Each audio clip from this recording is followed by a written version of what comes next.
Generally त्रिपार्श्व prism की यदि हम बात करें तो प्रिज्म का आधार कैसा होता है? त्रिभुजाकार होता है। प्रिज्म का आधार कैसा होता है? त्रिभुजाकार होता है ना। ये त्रिभुजाकार आधार हो गया प्रिज्म का। ठीक है, इसमें जो AB है, कौन है जी? इसमें जो AB है और AC, इसको हम अपवर्तक सतहें लेंगे। क्या लेंगे जी? बोलो।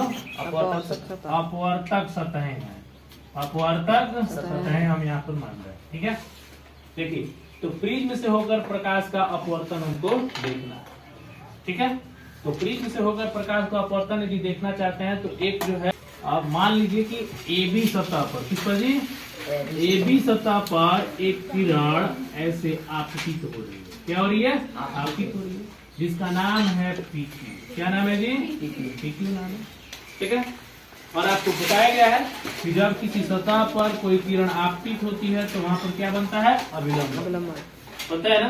तो यहाँ पर क्या बनेगा बताइए? अभिलंब बनेगा। क्या बनेगा?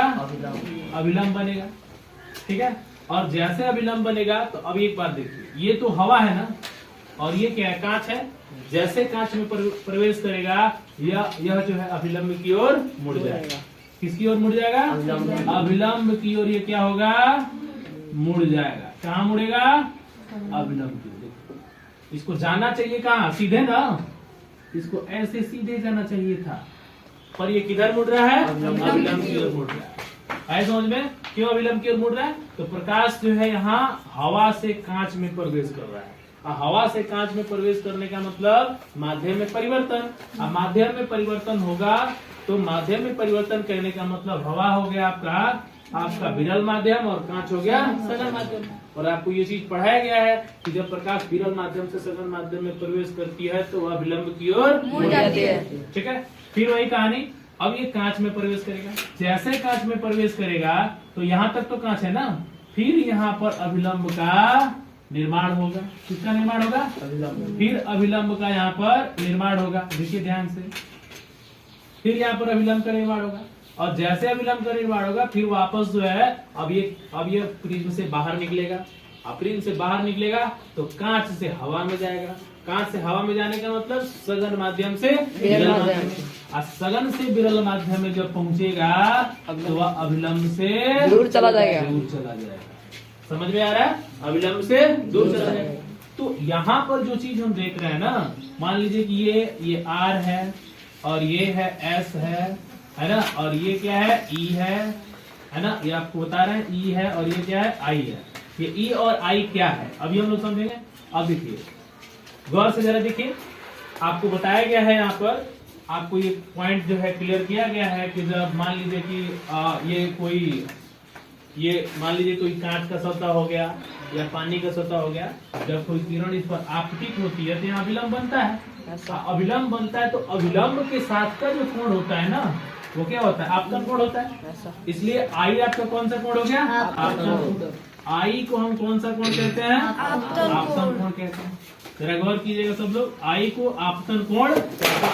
ठीक है, और दूसरी बात, जब जब मान लीजिए कि ये हवा हो गया और ये क्या हो गया? कांच हो गया, तो ये बताइए अभिलंब की ओर मुड़ेगा ना, तो अभिलंब की ओर मुड़ेगा तो ये वाला जो कोण होता है ये क्या होता है? अपवर्तन कोण हो गया। तो ये वाला कोण कौन सा हो गया? R हो गया, अपवर्तन कोण हो गया। ठीक है, तो जब ये R हो गया तो इसको भी हम जनरली R' ही क्या करते हैं? मान लेते हैं।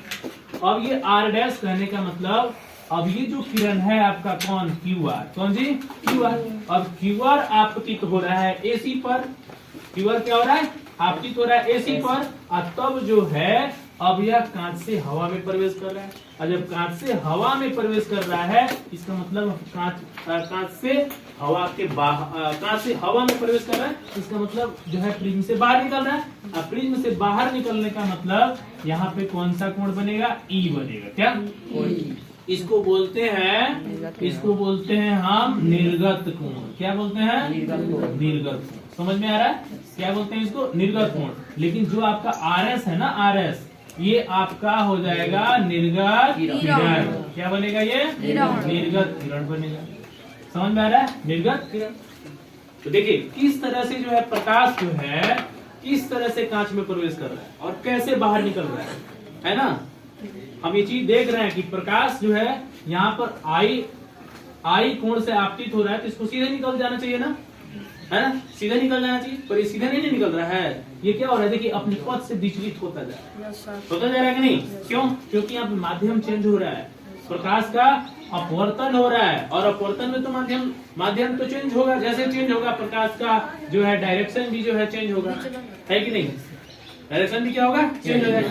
तो कहने का मतलब ये है कि देखिए PQ लाइन आपका जो है एक तरह से आपतित किरण है। क्या है ये? आपतित किरण है ना, आपतित किरण है, और आपतित किरण है क्यों है, इसको बिंदु Q पर क्या हो रहा है, आपतित किरण जो है आपतित हो रही है, और किस तरह से जो है आप देख सकते हैं कि यहाँ पे अपवर्तन हो रहा है QR के रूप में, फिर निर्गत हो रहा है RS के रूप में, समझ आ रहा है? तो इस तरह से प्रकाश का अपवर्तन प्रिज्म के द्वारा होता है। लेकिन एक चीज देखिए, अब पॉइंट ये है ना कि पॉइंट ये है कि आखिर कितना जो है अपने पथ से विचलित हो रहा है।